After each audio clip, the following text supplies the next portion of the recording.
Carta aos Hebreus, capítulo de número 3.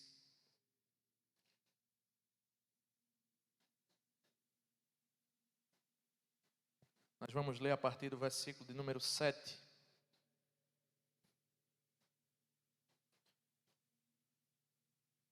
Nos diz assim a Escritura: Por isso, como diz o Espírito Santo, hoje, se ouvirem a sua voz, não endureça o coração como foi na rebelião, no dia da tentação no deserto, onde os pais de vocês me tentaram, pondo-me à prova, e viram as minhas obras durante 40 anos. Por isso, me indignei contra esta geração e disse: o coração deles sempre se afasta de mim, e eles não conheceram os meus caminhos. Assim jurei na minha ira: não entrarão no meu descanso. Tenham cuidado, irmãos, para que nenhum de vocês tenha um coração mau e descrente, que se afaste do Deus vivo. Pelo contrário, animem-se uns aos outros todos os dias durante o tempo que se chama hoje, a fim de que nenhum de vocês seja endurecido pelo engano do pecado. Porque temos nos tornado participantes de Cristo se de fato guardamos firmes até o fim a confiança que desde o início tivemos. Como se diz: hoje, se ouvirem a sua voz, não endureçam o coração como foi na rebelião. E quem foram os que ouviram e mesmo assim se rebelaram? Não foram todos os que saíram do Egito por meio de Moisés? E contra quem Deus se indignou durante 40 anos? Não foi contra os que pecaram, cujos cadáveres caíram no deserto? E a quem jurou que não entrariam no descanso, senão aos que foram desobedientes? Assim, vemos que não puderam entrar por causa da incredulidade. Vamos orar uma vez mais. Querido Deus, em Tua presença, após lida a Tua Escritura, pedimos que o Teu Espírito, Senhor, que é o Mestre e ensinador por excelência, que possa iluminar os olhos do nosso coração e nos fazer entender a Tua palavra, Senhor. Nos ajuda, em nome de Jesus. Amém. Meus irmãos, começo essa exposição afirmando o seguinte: bons começos não garantem bons fins. Quantos de nós, irmãos, não já começamos algum projeto? Geralmente, o início do ano é a data magna em que nós iniciamos os nossos projetos. Quase todo ano, eu particularmente estabeleço a meta de perder peso. E quase todos os anos eu falho miseravelmente. Quando nós começamos qualquer coisa, os primeiros dias parecem ser fáceis. Alguns são mais difíceis, mas de toda forma, nós estamos entusiasmados, animados, os projetos estão aflorados. Tudo é muito bonito. Mas com o passar dos dias, as dificuldades surgem. As dificuldades vão aparecendo no meio do caminho. E é assim, irmãos, com qualquer coisa que nós nos propusermos a fazer na nossa vida, em qualquer área. Da mesma forma, irmãos, a vida cristã funciona assim. Quantas vezes nós não conhecemos algumas pessoas que começaram a vida da fé de forma entusiasmada? Conhecemos pessoas que, primeira vez que tiveram contato com o Evangelho, aquilo pareceu algo revigorante para ela e fazia todo sentido. Nós vemos aquela pessoa dando os seus primeiros frutos e imaginamos que a semente do Evangelho caiu numa terra fértil. Mas os dias vão se passando e, como Jesus fala na parábola do semeador, dificuldades, problemas, circunstâncias fazem perceber que aquele terreno que outrora para nós parecia um terreno fértil. Na verdade, era um terreno cheio de pedras e seco, e que o fruto não duraria muito tempo. Há algumas semanas aqui eu expus o cântico de Moisés e dos israelitas, lá em Êxodo 15. Nós vimos aqui, irmãos, que aquele hino tinha uma profundidade teológica e prática muito grande. Nós vimos que os israelitas entoaram um cântico enfatizando os atributos de Deus, as suas obras, aquilo que Deus tinha feito e o que faria pelo povo. Eu afirmei aqui, neste púlpito, que nós deveríamos nos espelhar naquele cântico quando fôssemos cantar, e que nossas músicas, nossos louvores, enfatizassem aquilo que Deus é e aquilo que Deus faz, que aquilo que nós cantamos estivesse afastado do nosso ego, pois nós não cantamos para nós. Como sabemos, aquele canto ele foi entoado depois da travessia do mar.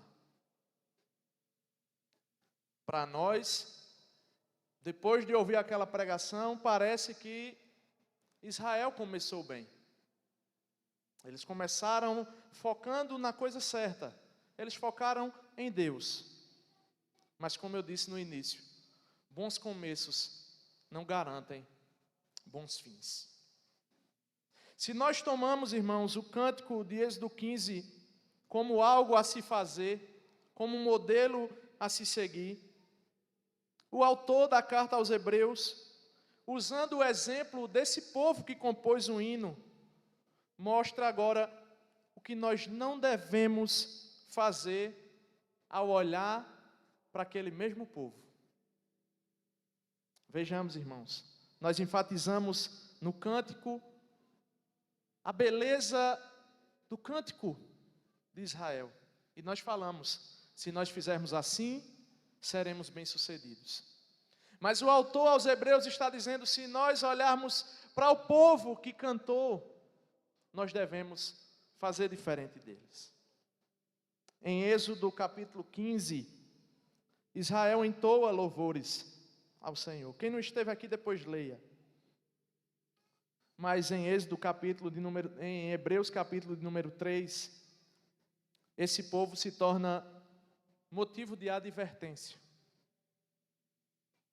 Percebam os irmãos, eles cantaram, focalizaram em Deus, disseram, o Senhor é minha força e o meu cântico é o povo, que daqui a pouco os irmãos vão perceber, porque nós vamos falar um pouco do capítulo de número 17.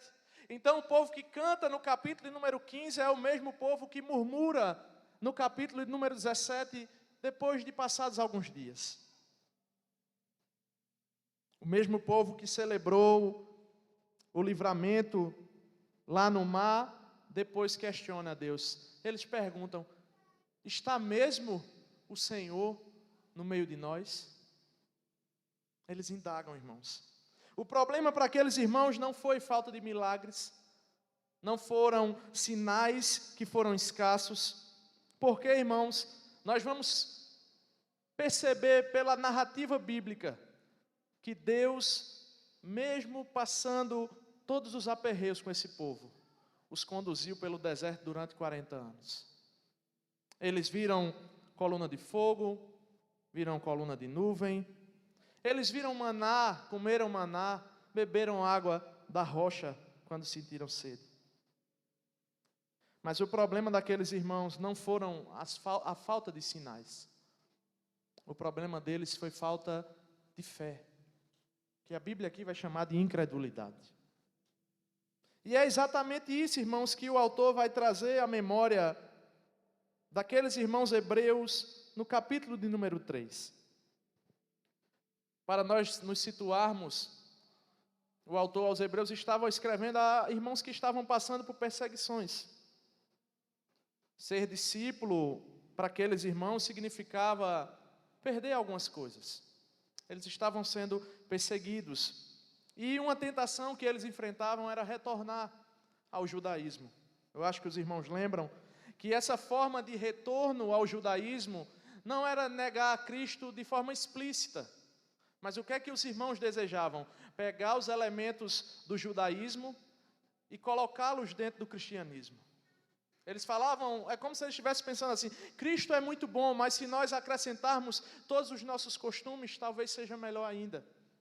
E o melhor, nós vamos evitar essa perseguição. Mas a mensagem que o autor vai trazer para esses irmãos, a mensagem é clara. Ele mostra que eles começaram bem. O povo de Israel começou bem. Esse povo também havia começado bem porque eles tinham confessado Cristo. Eles tinham se arrependido dos seus pecados. Ele vai traçar alguns paralelos, irmãos, entre aqueles irmãos e o que eles viveram e o que esses irmãos estão vivendo. Mas também ele vai traçar contrastes e vai indicar que haja uma necessidade de haver sim um contraste. Ele está dizendo assim, olhe para essas pessoas, mas faça diferente do que elas estão fazendo. A história de Israel, irmãos, não é apenas memória antiga para aqueles irmãos. Se o cântico de Êxodo nos ensina a adorar, a geração do deserto, os israelitas, nos ensinam a como não viver. Muitas vezes nós olhamos e intitulamos os nossos antepassados de heróis da fé. Mas os nossos heróis, eles também falharam. Por isso que nós devemos, irmãos, olhar para Cristo, que é o que o autor está argumentando desde o início dessa carta. Ele argumenta que Cristo é a revelação última de Deus. Ele argumenta que Cristo é o próprio Deus e a sua imagem. Ele argumenta que Cristo é maior do que os anjos. Argumenta que Cristo é maior do que Moisés.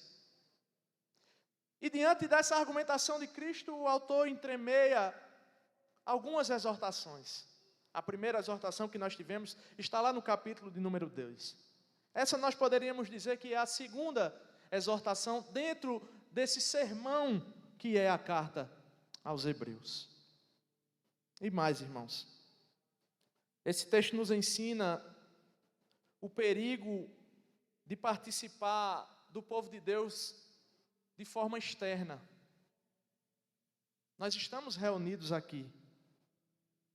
Nós estamos como membros da igreja, como congregados, então aparentemente nós fazemos parte do povo de Deus.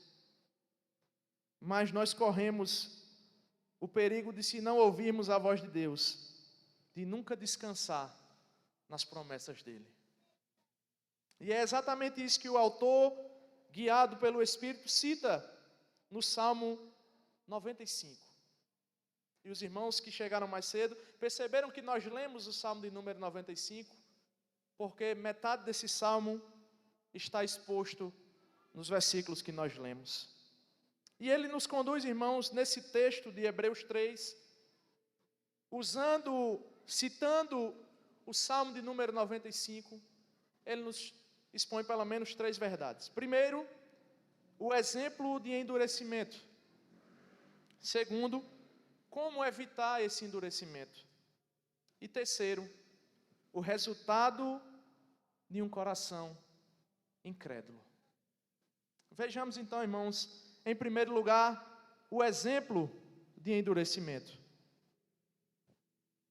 Percebam comigo o versículo de número 7. Na verdade, nós vamos ler todos os versículos, mas inicialmente eu quero chamar a atenção dos irmãos para esse versículo número 7 que nos diz assim: Por isso, como diz o Espírito Santo, hoje, se ouvirem a sua voz, não endureçam o coração como foi na rebelião no dia da tentação no deserto, onde os pais de vocês me tentaram, pondo-me à prova, e viram as minhas obras durante 40 anos. Até aqui. A primeira coisa, irmãos, que o autor faz questão de usar aqui, é algo que ele tem feito durante os 2 primeiros capítulos e o início do capítulo 3, e ele vai fazer durante toda a carta aos Hebreus. Ele está trazendo a Escritura para aqueles irmãos. Ele está lançando luz sobre a escritura do Antigo Testamento. Alguns autores chegam a dizer, inclusive, que Hebreus é uma exposição do Antigo Testamento. Olhando para o Antigo Testamento, o autor vai dizer assim, por isso, como diz o Espírito Santo. E agora ele vai iniciar, irmãos, a citação do Salmo de número 95. A primeira preocupação, irmãos, do autor é não falar dos seus interesses próprios, daquilo que ele imaginava ser melhor para os irmãos. Ele não fala da sua opinião pessoal. Não. O autor está fazendo basicamente o que os pregadores devem fazer: abrir a Escritura e falar aquilo que Deus manda falar. Ele não está preocupado, irmãos, em fazer aqueles irmãos perseverar com base nos próprios conceitos, mas com base naquilo que a Escritura ensina. Então ele diz, como diz o Espírito Santo? Ele está dizendo o quê? Que a Escritura do Antigo Testamento é uma coisa que foi falada não por homens, mas foi o próprio Espírito Santo, através da instrumentalidade de homens, que falou. Por isso ele diz, se hoje ouvirem a voz de quem? O Salmo foi escrito por Davi, mas o autor não está preocupado com Davi. O autor está preocupado com aquele que deu a Escritura a Davi, que foi o Espírito Santo. As Escrituras têm o seu autor, irmãos, como sendo o Espírito Santo. E é disso que deriva a autoridade da Escritura. Por isso que nós dizemos que a Escritura é autoridade sobre nós, porque ela não é objeto de pensamento de homens, como diz Pedro. A Escritura é inspirada por Deus e por isso ela merece crédito. Se o Espírito, irmãos, fala, nós devemos ouvir. Se o Espírito fala, aqueles irmãos devem ouvir. E o que é, irmãos, ouvir a voz do Espírito? E por que nós devemos ouvir, irmãos, a voz do Espírito? E a finalidade de nós darmos atenção à voz do Espírito é para que o nosso coração não seja endurecido. Hoje, se ouvirem a sua voz, não endureçam o coração. Meus irmãos, aqui também eu quero que os irmãos compreendam. Além de o autor citar o Salmo de número 95, o Salmo de número 95 também está fazendo menção a alguns eventos que aconteceram no Antigo Testamento. Então o autor, para ficar claro para os irmãos, está usando um texto que fala de outro texto. Se ele nos leva até os Salmos nos levam até o livro do Êxodo e também até o livro de Números. Ele mostra uma situação histórica que aconteceu com o povo de Israel depois de ter visto os atos e a voz de Deus. Ele mostra que olhar para esse salmo, para aqueles irmãos, era olhar para o mau exemplo dos seus antepassados. Onde os vossos pais, ele vai dizer, vai chamar aqueles antepassados dos irmãos de os vossos pais, porque eles eram judeus. O Salmo 95, diz o escritor, era um lembrete ao povo de Israel após herdarem a terra prometida. E deveria ser um lembrete para aqueles irmãos do primeiro século. Percebam, irmãos, que quando o Salmo foi escrito, aqueles irmãos já estavam na terra prometida. Mas o autor continua usando os salmos. Por quê? Esses salmos eram cantados nos templos e nas sinagogas como uma lembrança daquilo que os irmãos deveriam preservar. Sempre que se cantava os hinos, aqueles irmãos lembravam, nossos pais aborreceram o Senhor, nossos pais foram desobedientes, nossos pais foram incrédulos, nós não devemos fazer igual, nós devemos fazer diferente. Cada vez que se cantava aquele hino, eles olhavam um mau exemplo. E o autor está dizendo: olhem esse mau exemplo e não endureçam o coração de vocês. Por que endurecer o coração, irmãos? Nós falamos. Depois da libertação de Israel, no capítulo de número 15 de Êxodo, se os irmãos andarem aí em algumas páginas, e eu prefiro que os irmãos olhem comigo, Êxodo capítulo de número 17 e o verso 7, por gentileza. Êxodo 17, versículo de número 7, nos diz assim. Eu vou ler o 6. Eis que estarei ali adiante de você sobre a rocha em Horebe. Bata na rocha e dela sairá água, e o povo beberá. Moisés assim o fez na presença dos anciãos de Israel. E chamou o nome daquele lugar Massá e Meribá, por causa da discussão dos filhos de Israel, e porque tentaram ao Senhor, dizendo: está o Senhor no meio de nós ou não? Esse é o primeiro episódio, irmãos, de provação de Israel. Foi a primeira dificuldade que eles encontraram. Para aquele povo que começa bem, em poucos dias, agora já estão diante de uma falta de água, questionando: está o Senhor no meio de nós? Por isso que o autor vai dizer que eles puseram o Senhor à prova. Eles tentaram e viram as obras do Senhor durante 40 anos. Esse foi o início da trajetória. Mas depois, nesse mesmo texto, nós vamos ver a citação de Números, capítulo de número 14. Quando o povo de Israel já estava perto de herdar a terra prometida, enviou espias para olharem a terra.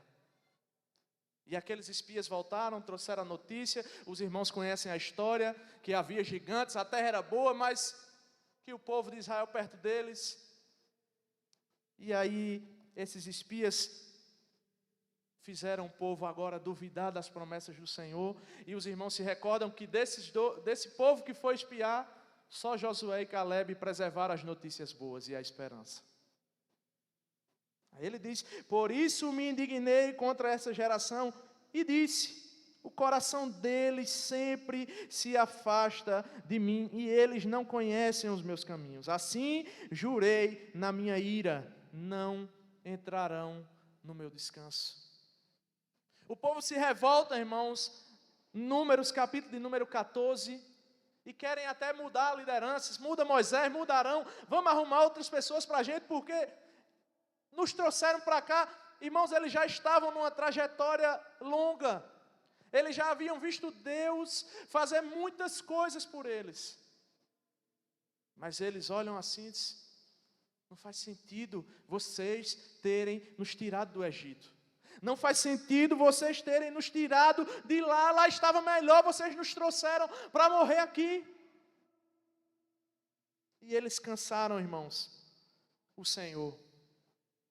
Eles cansaram a Deus por causa da incredulidade do coração deles. Eles olharam para aqueles todos os sinais e não levaram em conta. Eles preferiram olhar para a circunstância mais urgente. Mas eles desfizeram de todos os feitos de Deus. Um povo que nem a sandália e os sapatos se acabavam, estava agora murmurando, porque talvez Deus os levou para lá para morrer, irmãos. A exortação é: não sejam como eles. Esse descanso, irmãos, que o autor fala aqui, é um descanso que está vinculado à terra prometida e, portanto, é um descanso temporário. Quando nós expusermos o capítulo de número 4 dessa carta, os irmãos vão perceber que o tema do descanso está lá destrinchado de forma mais completa. Mas aqui ele já dá uma introdução. Porque Deus, vendo a incredulidade daquele povo, o que é que ele diz? Vocês não entrarão no meu descanso. É como se Deus pegasse a promessa e rasgasse. Exceto Josué e Calebe, porque acreditaram. Vocês não entrarão no meu descanso. A consequência imediata, irmãos, da incredulidade, da falta de fé para aquele povo, é não entrar no descanso. Eles perderam aquela promessa que Deus tinha feito. É como se o autor estivesse dizendo àqueles irmãos agora do primeiro século, da igreja dos Hebreus: eu tenho exortado vocês a respeito da grandeza de Cristo e dos seus feitos. Como nós dissemos, toda essa carta está embasada no tamanho de Cristo, na grandeza de Cristo, na relação de Cristo com as figuras do Antigo Testamento. Mas ele está dizendo assim: se tudo o que eu tenho falado a vocês encontrar um coração endurecido, a única coisa que vocês vão poder receber é juízo.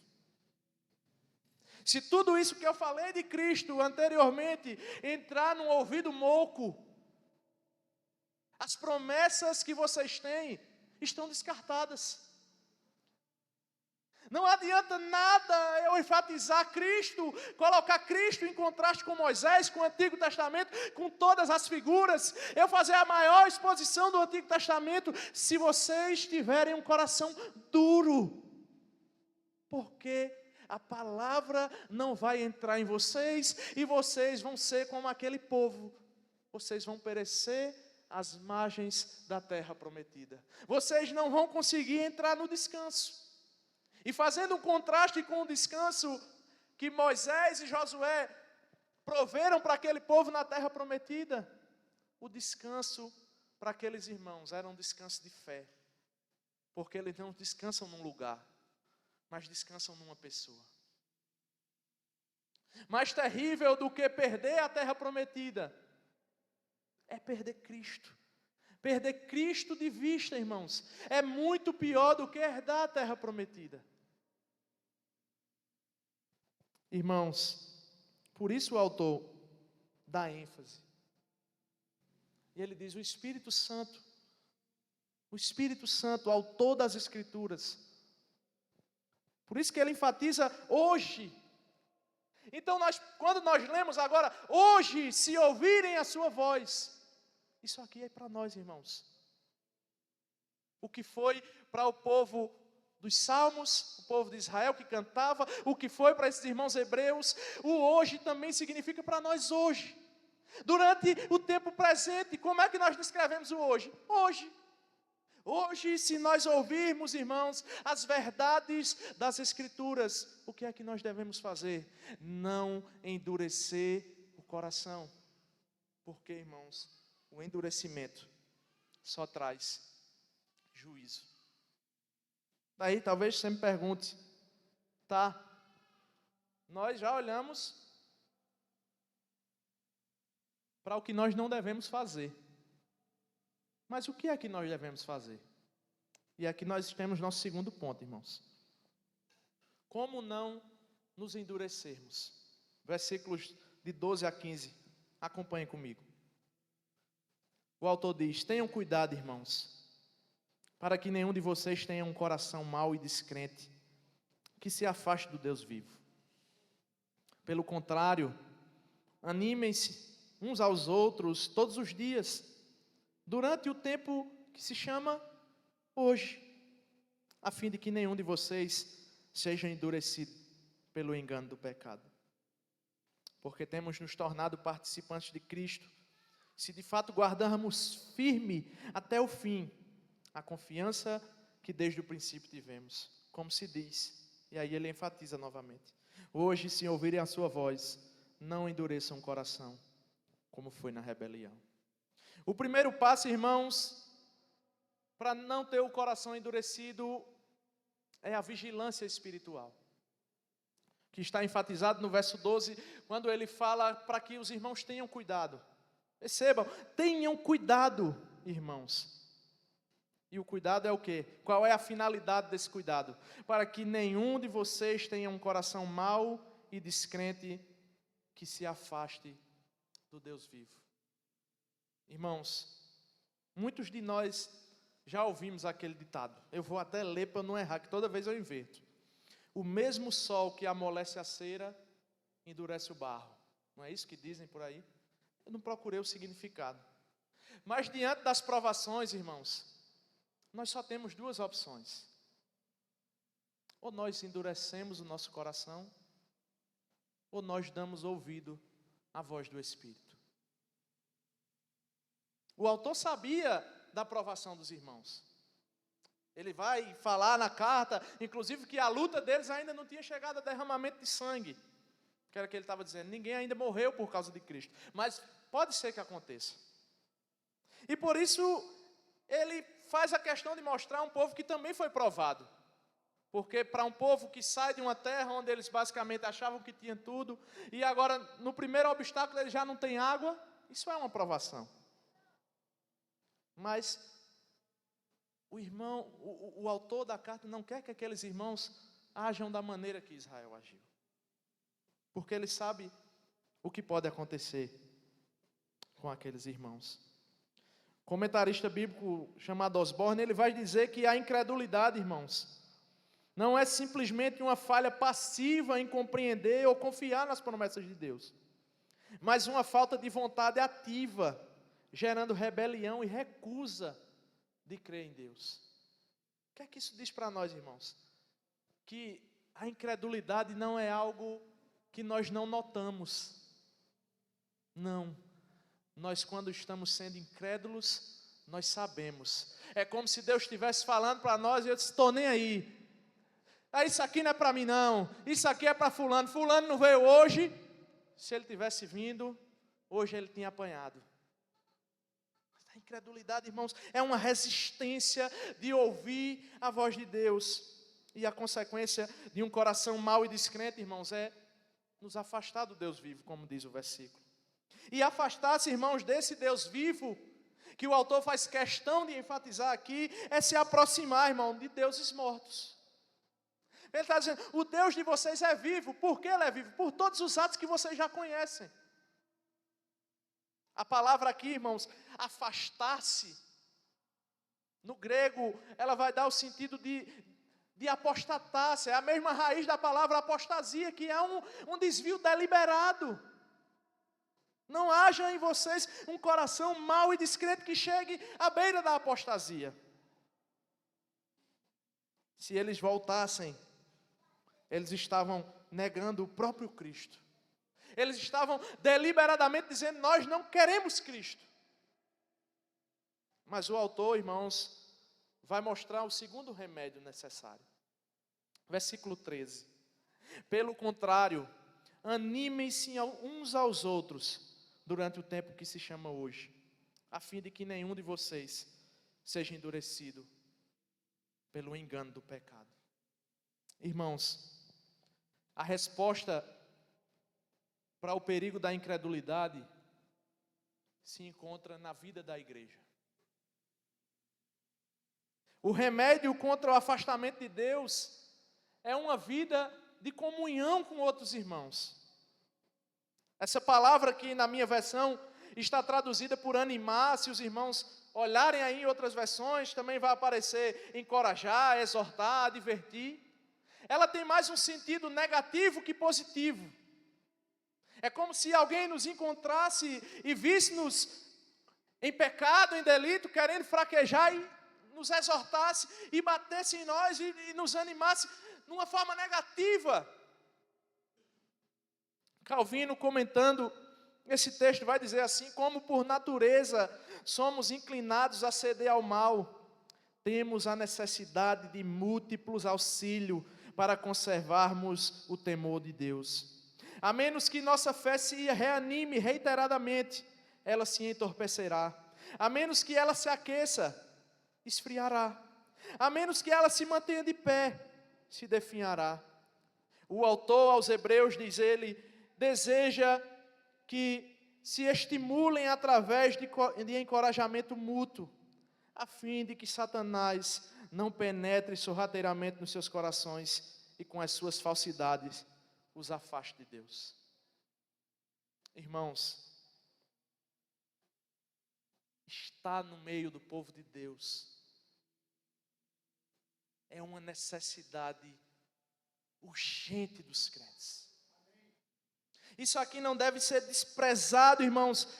O sentido de exortar aqui também está muito afincado em colocar-se ao lado de outra pessoa, chamar uma pessoa para o lado, irmãos, para caminhar junto.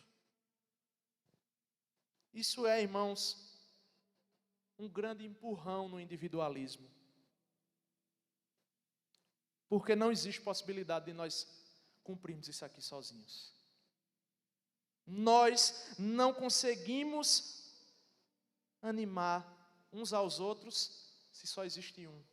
Se só existe o eu, se só existe um membro, se o membro está decepado do corpo, é impossível, irmãos, nós cumprirmos isso aqui. Quem poderá me aconselhar se eu não estiver junto? Eu pergunto.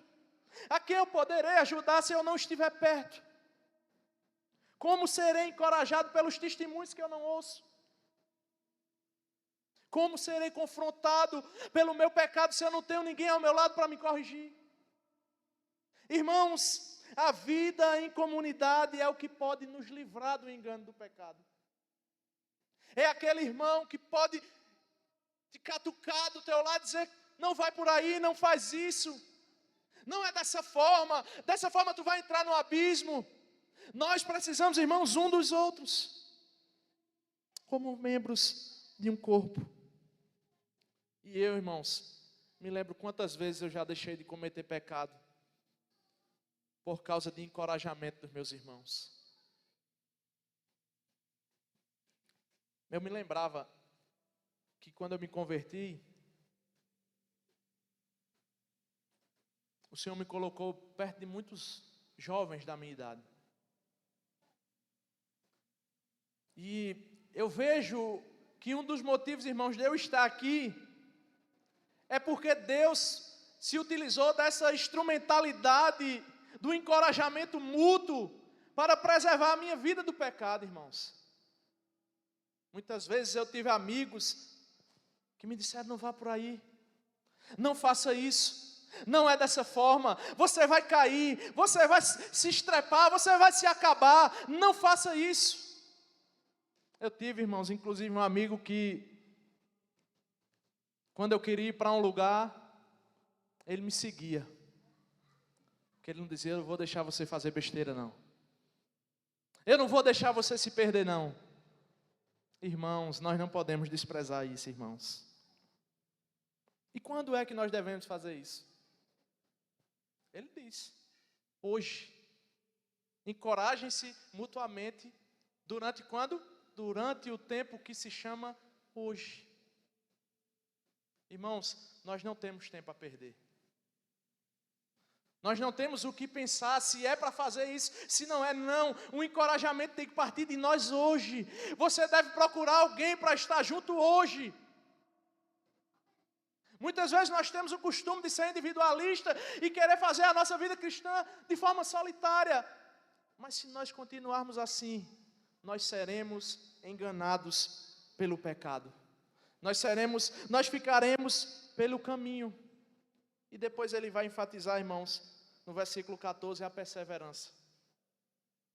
Nós somos participantes de Cristo. Ele diz: porque temos nos tornado participantes de Cristo, se de fato guardamos firmes até o fim a confiança que desde o princípio se diz. Aqui está, irmãos, a perseverança dos crentes, perseverança dos santos, ou perseverança dos santos. Como é que nós confirmamos que estamos em Cristo? Se nós perseveramos até o fim. Ele está dizendo 3 pontos nesses versículos. Primeiro, nós devemos ter cuidado, uma vigilância espiritual, para que, tendo um coração mau e descrente, não se afaste do Deus vivo. Segundo, ele está dizendo que a forma de evitar um coração que se afasta de Deus é exortamento mútuo entre os irmãos, a exortação mútua. E em terceiro, ele está dizendo que nós devemos prosseguir nesses 2 estágios de forma contínua até o fim, porque nós somos participantes de Cristo. E ser participante de Cristo, irmão, não é ser simpatizante. Eu gosto de Jesus. Jesus é um homem muito sábio. Eu gosto de ouvir a sabedoria de Jesus. Eu me simpatizo com os ensinos de Jesus. Não, irmãos, participar de Cristo aqui é partilhar da vida de Cristo, da salvação que Ele nos deu, da justiça e da herança que Ele nos comprou. É participar da sua morte, ressurreição e glorificação. É o estágio do crente. Mas isso tem que ser feito de forma permanente, até o fim. Nós devemos continuar nessa confiança. Qual é a confiança? De que Cristo é suficiente para nós. Você disse que confiava, você falou que confiava em Cristo, mas agora, diante das lutas, você precisa permanecer dizendo que a sua confiança continua inabalável, continua olhando para aquele Cristo que você confiou uma vez. E se você não chegar até o fim, porque nós não cremos, irmãos, na perda da salvação. Nós cremos que os crentes perseverarão até o fim. E por isso, a firmeza, irmãos, diz o comentarista bíblico, é o teste do verdadeiro crente, diante das provações. Por fim, irmãos, nós vemos o resultado do endurecimento. Se tudo isso que está sendo falado não for ouvido, se nós não ouvirmos a voz, ou ouvirmos a voz e endurecermos o coração, nós ficaremos no meio do caminho. Versículos 16 a 19. E quem foram os que ouviram e mesmo assim se rebelaram? Ele vai fazer, irmãos, aqui 3 perguntas, nas quais ele mesmo fornece as respostas. Percebam, os irmãos. Não foram todos os que saíram do Egito por meio de Moisés? Aqui está a primeira pergunta. Segunda pergunta, e contra quem Deus se indignou durante os 40 anos? Ele responde com outra pergunta. Não foi contra os que pecaram, cujos cadáveres caíram no deserto? Terceira pergunta, e a quem jurou que não entrariam no seu descanso, senão a todos que foram desobedientes? Aqui está claro. Não precisa de muita explicação, porque ele mostra que os que ouviram, irmãos, as palavras e endureceram, e se rebelaram, foram todos os que saíram do Egito. E quando nós falamos todos aqui, só um pequeno detalhe, nós estamos falando de pessoas dos 20 anos para cima, da geração que já conhecia o Senhor. Daqueles que tinham 20 anos para cima, que entraram no censo, nenhum deles herdou a terra prometida. Somente Josué e Caleb e a nova geração que foi nascendo daquele povo.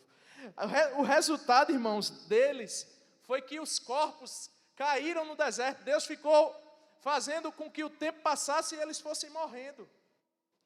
Um comentarista bíblico disse que se fôssemos colocar numa média, é claro que nós não temos essa confirmação, mas se fôssemos colocar numa média de pessoas que morreram durante o período, nós teríamos basicamente 90 mortes por dia durante 38 anos que aquele povo ficou vagueando. Eles estavam sendo lembrados, irmãos, constantemente, que o salário do pecado é a morte.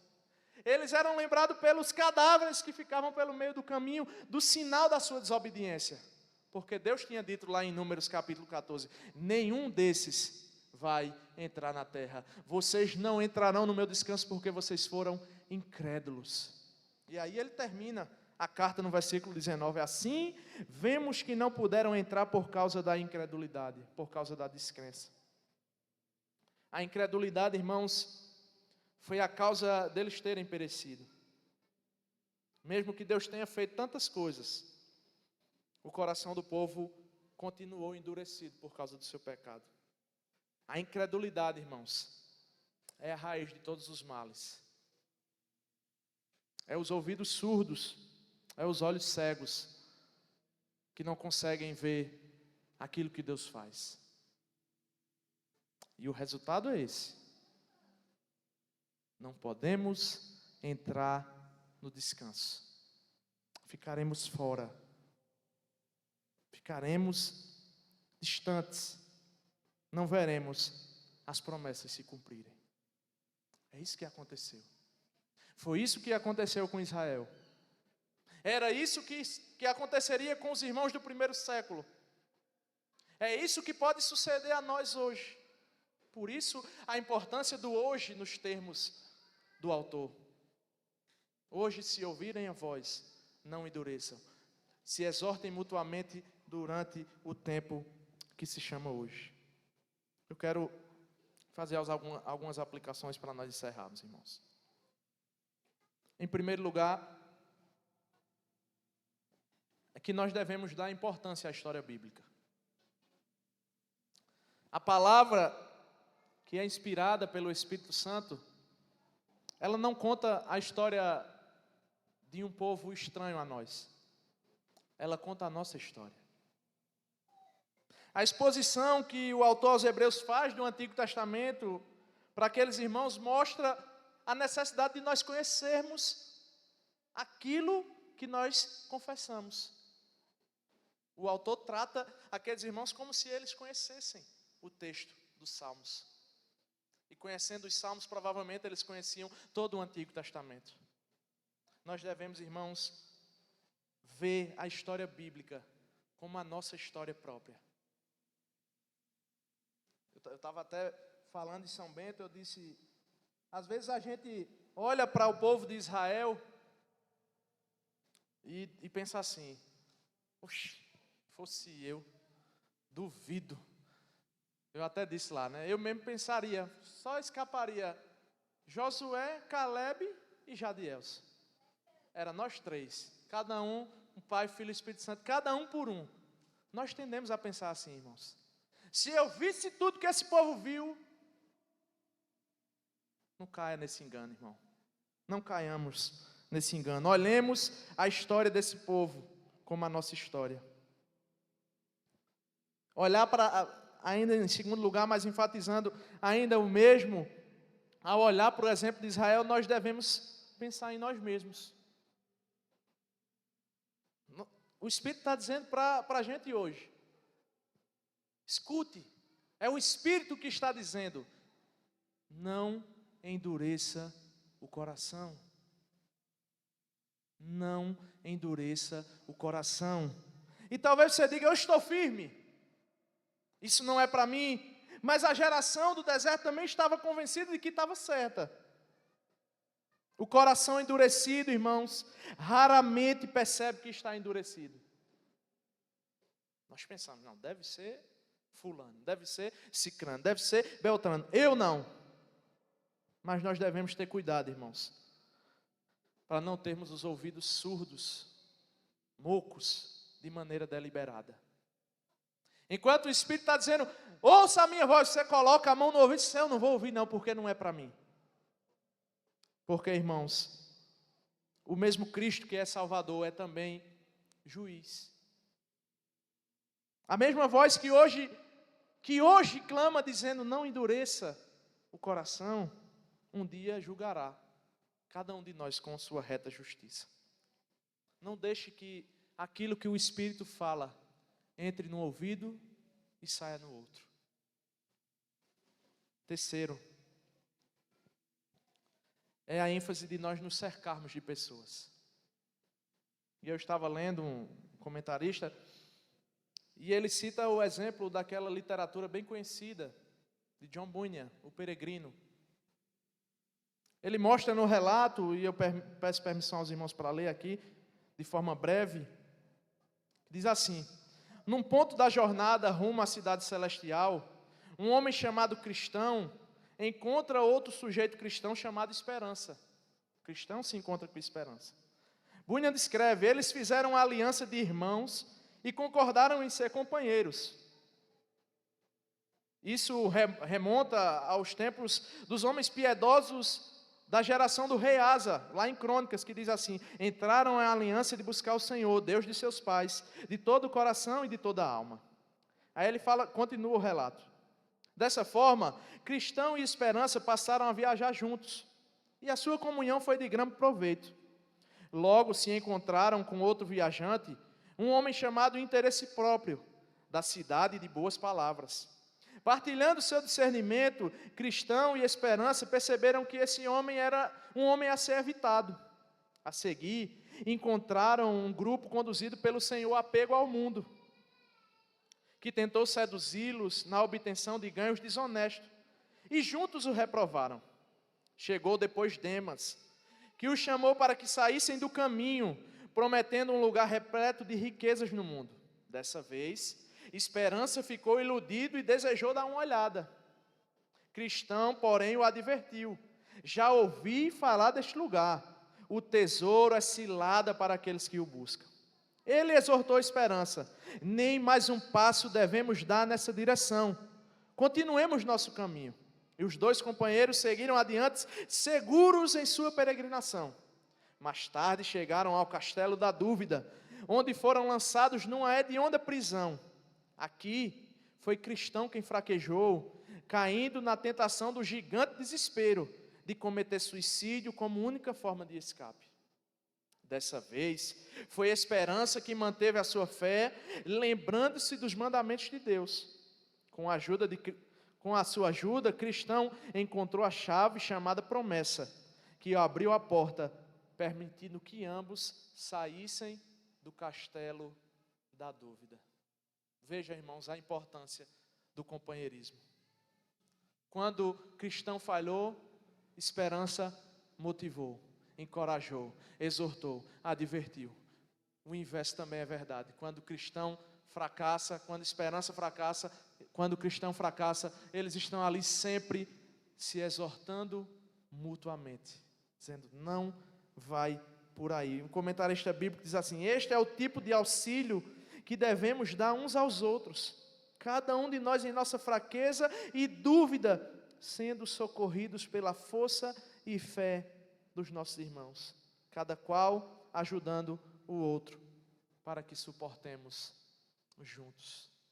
E se nós ficarmos juntos, irmãos, o resultado é que nós perseveraremos até o fim. Para aquele povo, o descanso era temporário, era sombra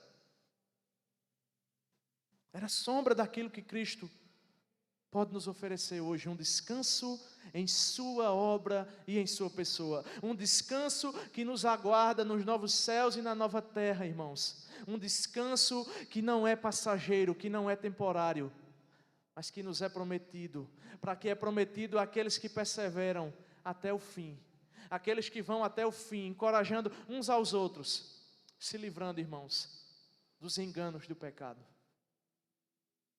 O que é que você tem feito para se livrar dos enganos do pecado? Procure amigos piedosos que vão lhe ajudar nessa caminhada, porque o foco dessa passagem é na vida mútua da igreja que evita a incredulidade. Faça diferente hoje. Durante o tempo que se chama hoje, saia do seu individualismo. Quando terminar o culto, não saia agoniado, pensando que é só você, sua família, seu Deus, que sua fé é somente vertical. Não, irmãos. A nossa fé precisa ser vivida na horizontal, com os nossos pares, para que juntos nós caminhemos rumo a Canaã celestial e assim avistemos o descanso que nos está prometido, em nome de Jesus.